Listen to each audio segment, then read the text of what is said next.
When I started my first business with 21, that sounds amazing, right? We were probably $1 million revenue after 3 years, but nobody talks about that we didn't pay ourselves for 2 years, but paid our employees, right, to get there. So, and I had to work a side job. I had another job where I was working in the nights to make sure that employees going to get paid. So that stuff is often being left out in these entrepreneurial success stories in general, right? So people work really hard to build things, and whoever is not ready to work really hard is probably not going to be super successful, or has to be super lucky.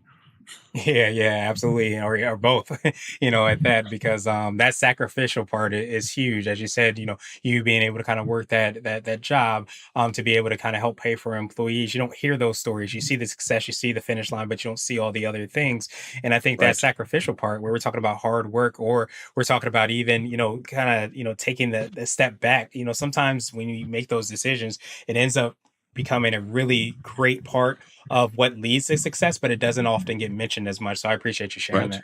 that. Right. And I remember very vivid. And again, like, entrepreneurship is probably the best job in the world, because you decide on your own desire of freedom and the level of hard work you put in. But in my few years that I've been doing this, the more work you put in, usually the better the outcome is going to be, right?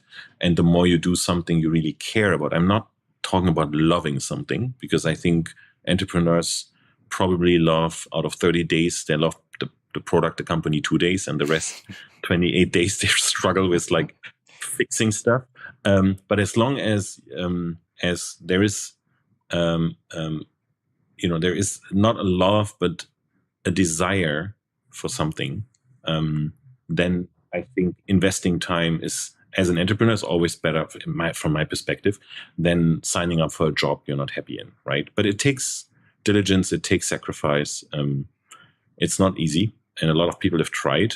But also, I think what's also important is to understand, and a lot of, like, the last years were dominated by venture capital being throwing money after people, right? And now we obviously have the opposite situation.